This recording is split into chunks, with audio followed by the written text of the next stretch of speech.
So it's week 5 of my weight loss journey. And I am going strong, staying focused. I lost 2 more pounds this week, so I am super excited about that.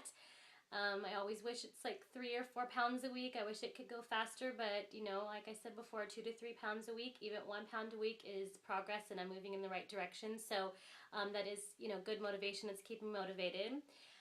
It is late afternoon on Saturday, and I almost didn't vlog. So you know, I have stuff to do with the kids. I have so many errands I have to do, and then I didn't do my workout until this afternoon, and I almost was like, this is going to be the day that I'm not going to work out. But I'm like, no, you guys go do this, and I have to work out. So got into the zone like between 3 and 4, and just took a shower right now and tried to slap on some makeup. So I didn't look super horrible, but my hair is kind of a mess right now, so sorry. But I made a commitment, not just for myself, but now for the people who are watching me and supporting me and encouraging me and going through the weight loss journey with me.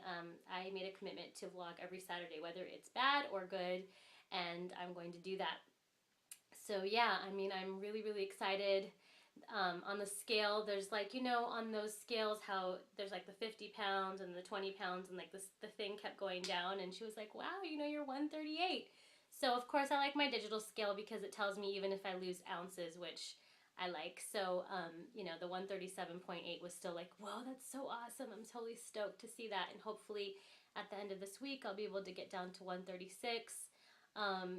And you know, that's amazing to me to start off at 150, and to, you know, it's been a process, but things are moving forward. So I'm really proud of myself. And there have been some hard times this week where I started to feel sluggish. I didn't know if I was going to get results, but I pushed through it. And some of you are, you know, just right behind me. Some of you are way ahead of me and are losing so much more. And we all go at our own, you know, our own pace. And it's just completely not fair to ourselves and impossible to compare ourselves to anybody else, because some people might have a smaller amount of weight to lose, and some people might have more, and some people might be just, you know, losing more. But it's just about how our body goes. So I kind of did that. I was watching some other people's weight loss vlogs, and I was like, oh my gosh, I wish I could lose as much as them. But you can't compare yourself. I tell my son that all the time. It's impossible to do that. You stay focused and you move forward, and that's what I told myself. Don't get hung up on what the people are doing. So, you know, watch videos for motivation, but don't, you know, don't feel bad about yourself if you're not moving as forward as fast as you want. The whole thing is that we did this because we wanted to do this for ourselves, and we're holding ourselves accountable.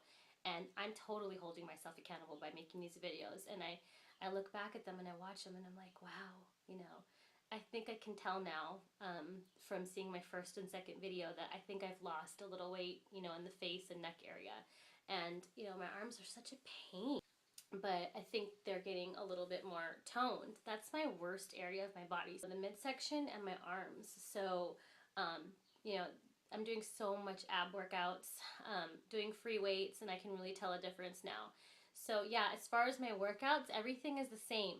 I don't know if you guys want me to, I think my playlist is private right now, but if you're interested in my playlist, I'll make it public. Because I've got like 3 Tiffany Roth videos, and she's got, I pronounced it right this time, Tiffany Roth. She's got tons of videos, but after like looking through all of them, I kind of decided which ones I wanted for myself. Something to warm me up, something that's going to focus a lot on my waist. And it's not just women who want to work on the waist, it's men. So I highly recommend that, you guys. Get into it, start moving your hips, get into it, and you're going to feel it. So I don't want to stop. Like, I feel like if I don't do it one day, then I'm not doing what I need to do, or I'm missing out on it. And I guess abs is the one thing that you can consistently work out every single day. So yeah, I do 3 of her videos, and then there's one where she really focuses on the back muscles, and that's really great for like the whole back area. And then after I do that, I do Slim and 6, which is the Debbie Sievers. It's an older workout video. I do that, and then after I do that, I do push-ups, and I can do more push-ups now than I could do a couple weeks ago, so that's cool. And I do tons of crunches for the upper abs, and finally got enough strength now after slowly lifting my legs up and doing lower abs. Finally, I'm able to do lower abs now at a, you know, well. So, and they burn, you know, you can just do it over and over again. I got a lot of baby weight to get rid of. And not just that, I mean, when we have a stronger core, then we have a stronger back. And I've always had lower back issues. So now I'm starting to feel like I'm more in control of myself. And I knew that I was going to build more stamina and I was going to get stronger, but I can feel it now, you know, and it's a really, really good feeling to know, like, I'm the one who's doing that. I'm in charge of that. I'm controlling that. And if I don't do it that day, then it's me who's missing out. And, you know, I don't know. I just kind of was thinking about the word fat, you know, and how hurtful of a word it is. And I've heard it before, and we've heard other people be called it before. We don't have to be, you know. And to anybody out there who's on a weight loss journey, you know, it's insane what we can accomplish when we put our minds to it. I mean, those people in The Biggest Loser, they may have had like chefs and people working with them, but it's insane to look at their before and after pictures. They didn't have surgery, you know, and you work hard, and it is so true about your mind being in control of it. Because when it really, really hurts and you don't think you have any more breath left, turn the music up louder, close your eyes, do whatever you have to do, and get into it, because your mind is controlling that. You know, your mind is controlling your body, so you can do it. And like I said today, I just didn't feel, you know, I didn't feel up to it, but I told myself I had to, and I'm really glad that I worked out, even though it was a lot later. And even if it's going to be shorter than what you would normally do, still do it. Just push yourself through it. Push yourself through. So, anyways, so I'm happy about that, and I wanted to just show you guys. I was going to do a separate video about some food, but I don't think I'll be able to do that. So just wanted to show you that I'm definitely eating an apple a day.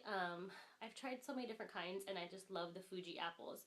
And I keep them in the refrigerator because I love them cold. They're cold, they're crunchy, they're crisp, you know, they're juicy. And what I do is I cut them into 4 slices, but I leave one in a Ziploc bag and I put it in the refrigerator. So those 3 slices get cut up really, really small, and I put them in my oatmeal. And I should have showed you, I forgot to bring it. I have the bomb syrup that's sugar-free. It's called Carrie's sugar-free syrup.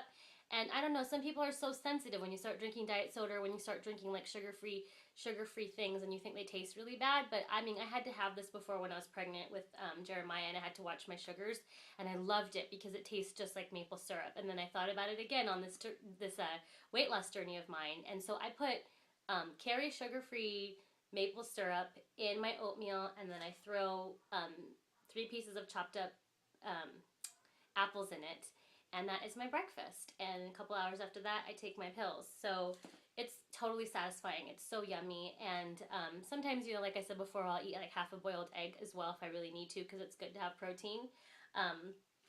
But yeah. And then I wanted to show you that if any of you know about kale, this one I got from Trader Joe's. It's already washed and cut. But kale is super good for you.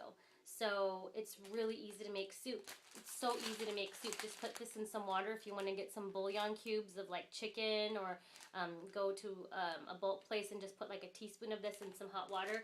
Put this whole bag of kale in there, and then get some of these sausages, these turkey sausages. I did this, and I didn't think the kids were going to eat it, and they actually loved it. But this is really good because there's like 5 grams of fat in turkey sausage and 9 grams of protein. So it's really, really good for you. So if you cut up the sausage, which is already cooked, and you put it in the water, you can saute it for a few seconds if you want to add onions, which I do. I mean, I'm trying to put whatever vegetables I can. And then that kale, that's an awesome soup.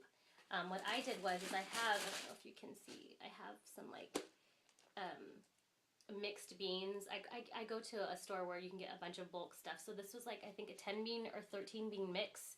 And these kind you have to hydrate for a little bit, so make sure you don't just throw it in the soup, you know, soak it in some water for at least, like, do it in the morning when you have breakfast, so that lunchtime or dinner you can start your meal. So if you put in just like a half cup of those beans with the turkey sausage and with the kale, you got yourself the best dinner. I'm telling you, it's going to be awesome. And then the afternoon I have salads. I'll show you a picture of a salad that I ate. I didn't have any chicken that day because I like to broil chicken and like cut it up into pieces and put it on my salad. And I didn't have any hard-boiled eggs, but I had avocado. So avocado is our friend. It's really good for us.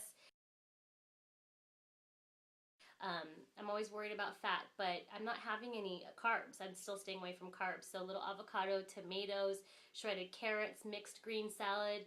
I'm not a huge fan of romaine or iceberg lettuce. You know, greens are what we need. So if you want to have salad, have mixed greens.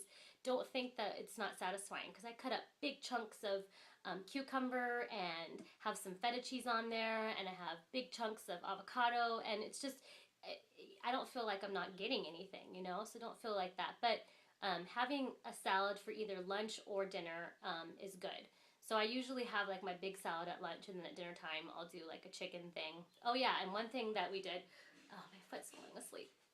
One thing that we did recently is I took some of my chicken tenderloins. That's what I like to use because it's chicken breast, and we had it sautéed with a little bit of onion, and we put fajita seasonings in there. So it's kind of like getting a bowl from like Chipotle or Baja Fresh. I don't know if you guys are aware of those places. I don't know how, if they're international or not, but it is so good, because normally it would be like rice and beans and you know, bell peppers and onions and all that stuff, but I didn't have any rice. I had lettuce and the chicken and everything. It was so good. And so then I tried to recreate that at home with my fajita seasonings and my chicken, and cheese is fine. I think there's nothing wrong with having a little bit of cheese, because I'm not eating rice, I'm not eating tortillas, I'm not eating bread or pasta. So I had a bunch of chicken, I had sauteed bell peppers and onions, I had some cheese, the fajita seasoning was awesome. It was a great dinner. And then usually at nighttime, if I really need something, I'll eat blueberries. So we have to, you know, I've learned that there's certain fruits out there that just have like so much sugar. So I try to stay away from that. But blueberries are my little treat. And like I said, those fudgesicles that are 40 calories with no sugar added, they taste really good. And if you're an ice cream person, Dreyer's makes that half-fat sugar with Splenda. The mint chocolate chip tastes just like mint chocolate chip. It's awesome. And then they have vanilla bean as well. And then I forgot to show you, I also got some walnuts that I kind of throw on the salads and stuff. Again, I was worried about fat content, but they're also really good for you, and we're not eating a lot of fat, or I'm not, you know, I'm trying to, I think walnuts are okay. I think that eggs are okay, chicken's okay, avocado's okay, because I'm really trying to stay away from those other type of carbohydrates that are just going to turn into starch and sugar and all that. So yeah, I think I've covered everything I wanted to cover, and I'm moving forward, and I don't know how many weeks it's going to be till I get where I want to be, but I'm happy where I am at week 5. I hope everybody's having a great week. Stay focused, you guys, and thank you so much for your encouragement. I really appreciate you guys watching and supporting me. Have a great day. Bye.